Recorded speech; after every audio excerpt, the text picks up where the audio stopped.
We have a lot to cover in today's video, including some trade talk around the Maple Leafs. Are they going to be forced to do a William Nylander trade? How does the Sebastian Aho new contract extension impact things? Plus, we have an update in the mock trade we want to look at regarding Erik Karlsson going to the Penguins. We also have some trade rumors regarding the Bruins, the Blues, and the Canucks. All the latest coming up next. Well, welcome back to another video here at Top Shelf Hockey. As I mentioned, we have a lot of different trade rumors I want to take a look at here today. It's been a quiet day otherwise around the NHL. I want to start today's video off with some trade talk around the Vancouver Canucks. Recently reviewed an article in The Athletic talking about the defenseman Tyler Myers. Now, Myers is a player who was highly suspected to be traded by the Canucks this offseason, and this article kind of outlines a couple of main reasons why that trade has not happened as of yet, but the fact that it's still quite possible, and if not very likely, either before training camp or before the season starts. Here's a couple of reasons why. For one, it was believed that there was a verbal agreement in place between the Canucks and the Sharks, which would ultimately send Tyler Myers to from Vancouver to San Jose in exchange for Kevin Labanc. But both sides wanted to hold off for a couple of reasons. One, the Sharks wanted to wait and have Vancouver pay Myers a signing bonus. Now, Myers had a condition with a signing bonus for $5 million this year. And it's a little unusual. A lot of signing bonuses are paid July 1. His one is due around the middle of September. Now, that was likely put in there to limit the possibility of an off-season trade, and he succeeded so far in having that accomplished, but it's not really a given that it's going to help teams avoid it. But the Sharks reportedly were interested in Myers, but only after that was paid. Secondly, of course, the big thing here impacting probably not only Myers, but a bunch of other stuff around the league is Erik Karlsson. Are they going to trade Erik Karlsson or not? I mean, I know Karlsson has made it clear that he is not okay going back to the Sharks, and he's really pushing to get a deal done to send him off to another team that he feels he has a better chance to win with for the next number of years remaining on his contract. Now, the Sharks, on the other hand, of course, have somewhat control here. They don't have to trade him. And at this point, we don't have the sense that they feel like they absolutely have to get this done before training camp starts. So obviously, if he's moved, that creates a hole on the right side of their blue line. So they would have more of a need for a guy like Myers, who is not going to give you anything like Karlsson gives you, but he's a right shot defenseman for one more year who they could replace the minutes with. Ultimately, the Sharks could also pick up a defenseman in a Karlsson trade and might kind of have to do it that way instead of taking Myers, which of course could force the Canucks to not proceed with this deal and have to look elsewhere. Now, the other thing with the Vancouver Canucks as well is we know that it's no secret that the Sharks want to trade Kevin Labanc. He has not quite worked out there the past couple of seasons, and they want to get him a fresh start and move on from that contract. Exchanging him for Myers with 1 year left does make a lot of sense from the San Jose perspective, keeping in mind that, of course, they need to have a spot for him on the blue line.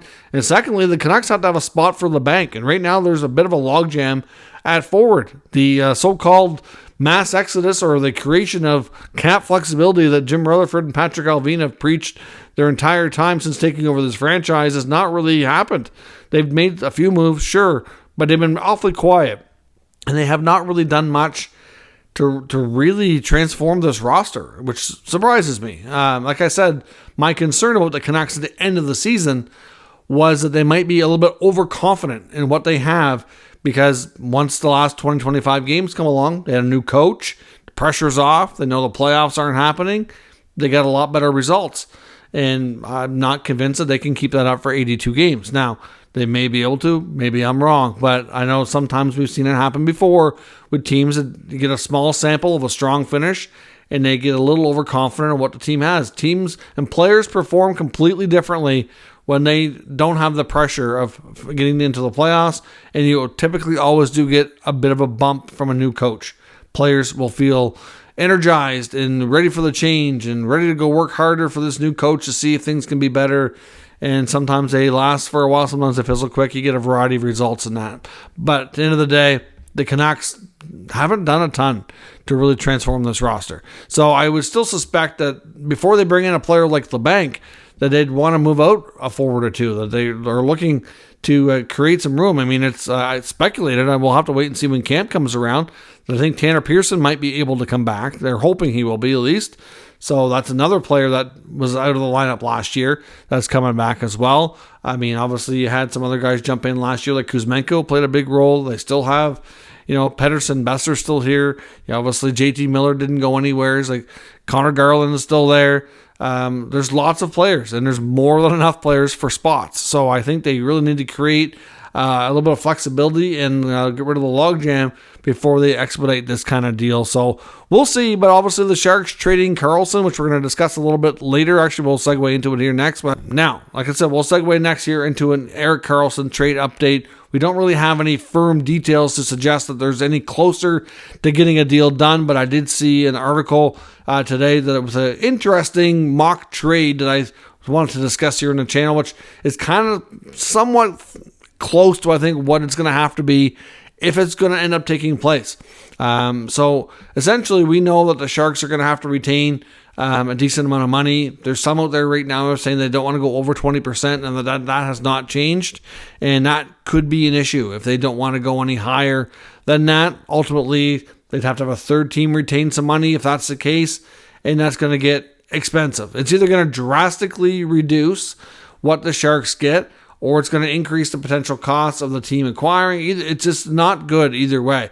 It's the third-party team that'll benefit more by taking a bigger chunk of the salary on. And now, considering there's, we're not talking 1 or 2 years here. We're talking like 4 years. So ultimately, this is a long time for a team to hold money. So I don't know that teams are going to be that anxious to take that much. So at the end of the day, the Sharks are going to have to change their approach here, I think, if they're really going to have a solid chance to get a deal done. So here's how the mock trade would go down. Ultimately, the Penguins would receive Erik Karlsson with 39% salary retained, essentially knocking $4.5 million off the top of the cap hit. So essentially, they get him as a $7 million player.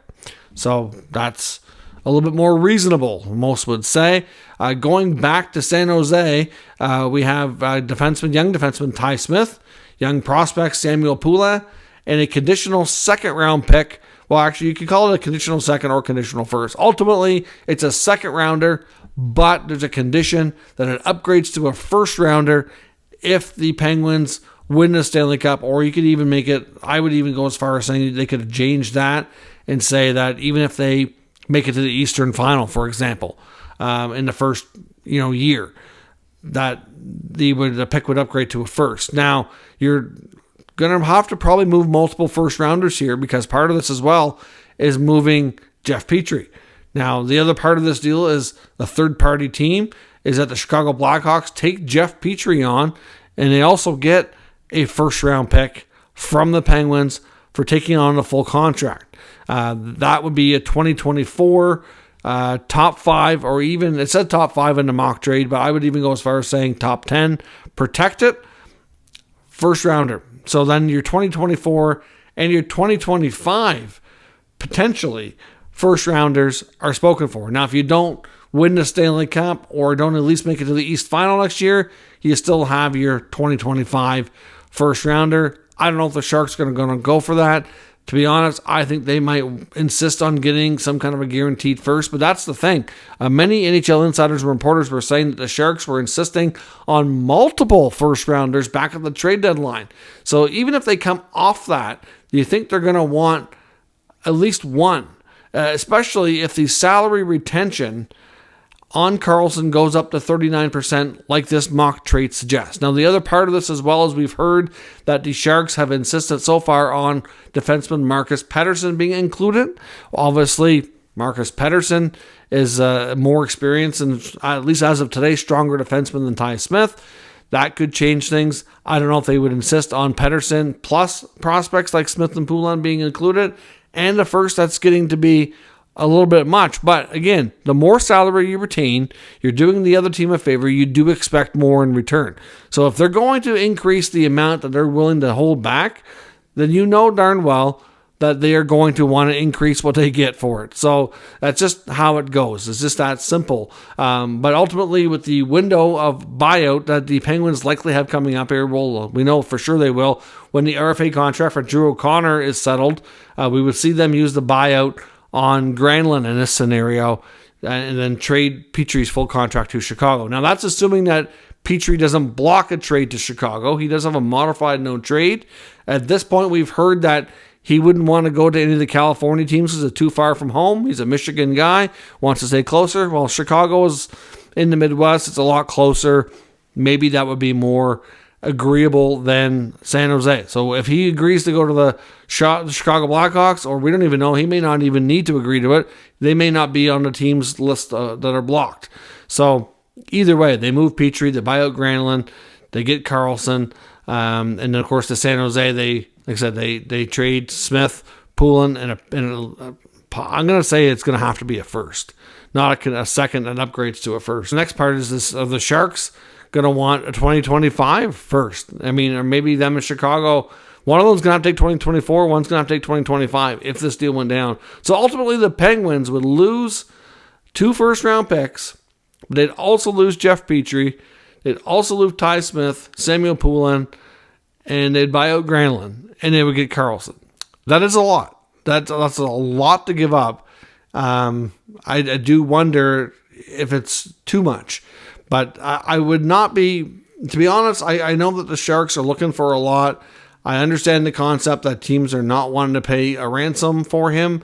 I don't know that this really qualifies it. The problem here is, and it's not San Jose's problem, that the Penguins need to move more money, and the Chicago Blackhawks would have to be involved to take another unfavorable contract. That cost is on the Penguins. I mean, that's their own fault for taking this guy on. Right? Let me know your thoughts on that trade. And if you have to upgrade Ty Smith to Marcus Pettersson, are you still making this trade? Is this going to be too much? Or is the Penguins going to end up maybe going in a different direction? I did see some other reports suggesting that if the Erik Karlsson trade becomes unattainable and it's like they lose confidence that they're ever going to come to an agreement with the Sharks, that their attention could very well turn to Noah Hanifin in Calgary, who we know isn't going to resign there. And if he'll consider getting an extension done with the Penguins, that they'd be interested in pulling a trade off there. And we know the Flames are going to want, probably a defenseman back, maybe a forward as well. They could probably package some kind of a younger prospect type of deal, maybe with a player like a Ty Smith and a Samuel Poulin. That might even, I don't know if that would be enough for Hanifin, but something that could be a starting point at least to get them something along those lines. Now, they may have to subtract a little bit from the forward group. I don't know. But at this point, when you're already losing this many players, you're down Petry, you're down Granlund, you're down all these other guys. What's it going to take here? So let me know your thoughts. If this is going to be too much, should they turn their attention to Hanifin? Or can Dubas outweigh the Sharks, and is ultimately the price going to change to the point that they'll get something done? Now, there's also an article in The Athletic from writer Jeremy Rutherford, who covers the Blues. He did a mailbag article recently where he was asked about the blue line. Of course, Doug Armstrong, the GM of the Blues, was trying to shake the blue line up around the beginning of free agency and, of course, around the draft, and trying to do some trades. Torrey Krug was obviously targeted, being traded to the Flyers, and that was vetoed by him with his trade protection in his contract. And it's wondering if they're going to revisit this, whether it be Krug or somebody else on the blue line here. And ultimately, the answer from Rutherford was that he feels that Armstrong is definitely going to try between now and training camp to shake up the blue line and to still do a defense-type trade. With Torrey Krug being the preferred player that they move, but of course, where he balked at this once and already blocked the deal, is he going to do it again? I don't know how many teams he would accept a trade to, because I know he's... See, the problem is they gave all those top 4 defensemen no move clauses. And that, to me, is a GM problem. That's not anybody else's issue. Like, they gave Parayko, they gave Justin Falk, they have Krug, they all got no move clauses. And if I'm not mistaken, I believe there was a sticking point in him losing Pietrangelo to free agency, which he wanted a full no move, and he wouldn't give it. But he had to give it to all these other guys. And Nick Leddy as well, you can throw him in there too. It's kind of mind-boggling why they give so much control, and now they don't like the mix and want to change it up. So ultimately, it's no doubt that he's going to try. Krug is still the preferred defenseman to go. Rutherford feels if he tries to go to a guy like Scandella and move him, that another team is going to want a sweetener to take that on. The preference would be to likely keep Parayko and Falk and move Krug. And I guess it really boils down to, will Krug play ball? What teams will he go to? And what can they get done? Hard to say. how that all works out.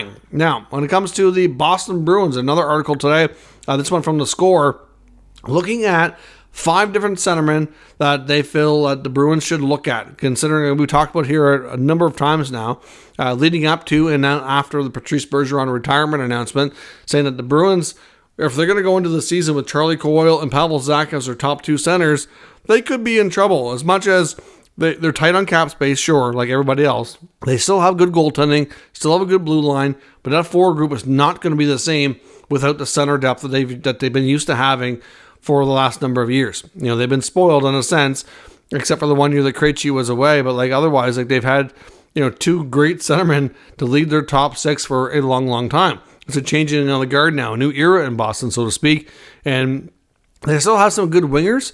Obviously, Marchand's still there. Pasternak, DeBrusque got a good season. They have some good scoring and some good depth on the wings, but not phenomenal beyond those 3, mind you. But still, they have a decent top 6 on the side. I mean, obviously Taylor Hall's not there anymore. That hurts a little bit, but still, the center position is utmost importance when it comes to winning and creating, good play at both ends of the ice. Then they don't have that anymore. So the 5 centermen mentioned in this article are mostly players we've talked about before, but there was one I found interesting and think that maybe they would look at, but I don't know if it's going to be anytime soon.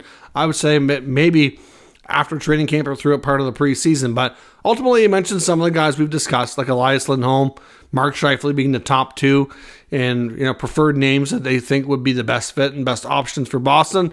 Also mentions guys like Evgeny Kuznetsov in Washington, Logan Couture in San Jose, who we know the Sharks, I think, would be very much open to moving him. He does have a very restrictive protection of trade in his contract, and there's only, I think, 3 teams that he can submit that he would be willing to waive to. Now, does he feel anything like Erik Karlsson? I don't know. And is he in a position where he'd be like, listen, I'm getting late into my career. I'd like to go somewhere else and have a chance to win too. If he feels that way, then maybe he's more open to expanding that list. With the Bruins' long history of championship pedigree and having great teams, would he be open to going there? Is his contract a little too rich for them? It's hard to say. It could be. He's still fairly productive, though, even though he's getting up there into the later part of his 30s now. And he does come with term.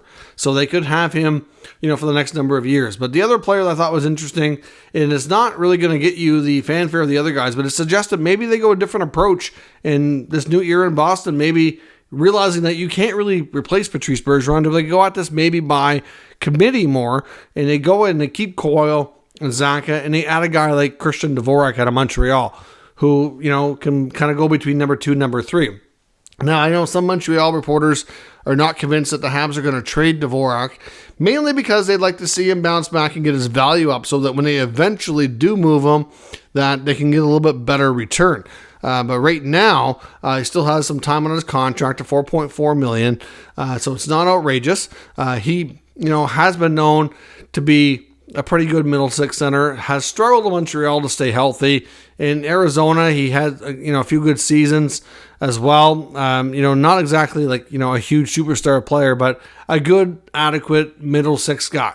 And ultimately, the approach here could be the fact that it could be a much lower cost. Maybe they move a guy like a Matt Grzelcyk. If they offer Grzelcyk for Dvorak, is that something that Montreal entertains? Now, Montreal has a decent amount of blue liners. They have a couple of younger guys that obviously got integrated into their system last year who had some success, like Jordan Harris and Arber Xhekaj. Certainly was a bit of a surprise.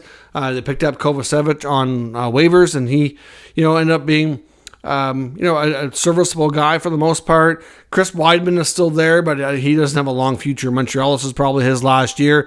And they do have some more good prospects coming. But a guy like Grzelcyk would be a good skating defenseman. They don't really have much. Like now that you look at Mike Matheson is likely going to be their top D. You get David Savard, who's certainly showed that he's getting older and slowing down, in my opinion, since he's been to Montreal. Could they benefit from a guy like a Matt Grzelcyk for, even if it's only for a couple of years, year or two, as a good skating defenseman? He's not, elite level guy, but he's a serviceable top 4 defenseman who can skate and create some offense for you. And this kind of takes the use him as more of a placeholder, if you will, to take some pressure off while they're waiting for some of their future top defensemen like Lane Hudson and David Reinbacher to go through their development and go through their other stages of their professional careers here before they come to the NHL. That's certainly, I think both those guys are a year or two away, and Grizzly could kind of hold things down and play a higher role for them while they're waiting for those guys. Now, obviously, they have some other guys in their system, too. They're looking for minutes. Like Justin Barron had his moments last year. He showed he could probably play. He said he's still got Harris. They signed Jaden Struble. They do have some other guys, but some of these guys need time. And obviously, the Habs and Ken Hughes have shown they want to be patient and not rush these guys. So it could be a case where they get to move on from Dvorak, but get help on the back end. And, it might work out. Now, hard to say. Like I said, I don't know that that's something Montreal, if they'd be agreeable. If they get that offer right now, they may do the deal. I don't know. Does Boston really want to do that deal? I think they'd probably prefer to go higher end centerman. But the cost, like the rumors out of Boston hockey now, was if they really want to target Elias Lindholm, that the Flames are going to insist on having Jake DeBrusk as part of that return. Now, we don't know Jake DeBrusk's future in Boston. He's got 1 year left on his contract. Does he, with all the changes, want to sign a long-term deal? Does he see himself a long-term Bruin? Or is he going to want to, explore possibility of changing teams here in a year's time? We don't know, right? So, depending on his thoughts on his future in Boston, if he's open to re-signing, well, clearly you have to make that decision. But if you think he's leaning towards wanting to move on anyway, then obviously you get what you can for him. The Flames, if they're going to move Lindholm, they obviously would probably like to get some centerman help in return. The teams that need centerman aren't going to likely give you a centerman back is the problem.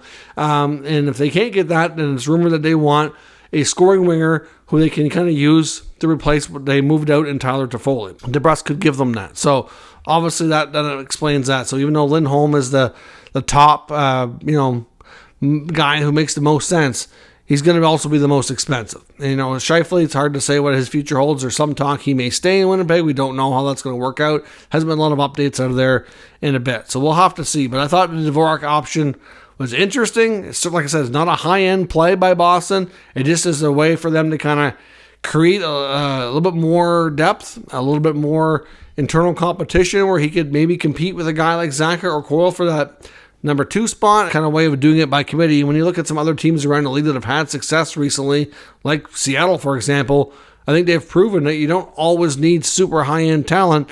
It's about being the best team and the most, a deep team that everybody's kind of pushing each other. So we'll have to see where the Bruins go, because clearly this is going to be a whole different look for them than we've seen before. And lastly, I want to touch on the Maple Leafs and William Nylander. I've seen a lot more talk here in the last couple of days since Sebastian Aho was signed his contract extension, saying, do the Leafs have a real problem here? I've seen both sides of the argument. I've seen some say that the Aho contract has made it so that it's good for Nylander, and I've seen the opposite argument to say that that's going to help the leverage swing back to the Leafs, and that ultimately it takes away from William Nylander's negotiating power, because obviously he got $975 on a long-term deal. Here's the thing. If you compare the two players, Aho has been a little bit more productive point-wise throughout their careers. Their career games played are very similar. Nylander's more of the goal scorer out of the two, especially recently. But point-wise, Aho's got a little bit of an edge, and he plays center. So centermen typically get paid more. So if you take that factor and look at their careers and you just compare them, the trajectory they're both on, you can make an argument that Nylander should not get paid more than Aho. Problem is, I don't think William Nylander's camp is going to want to use Aho's contract as a comparable. And that's the problem. Now, some that say Nylander's the better player, hit 40 goals last year. And if you look at his stats, the last number of years, he's been getting better all the time. And that's absolutely the truth. He had a career year last year. Could he do it again and even push his career season numbers up a little higher?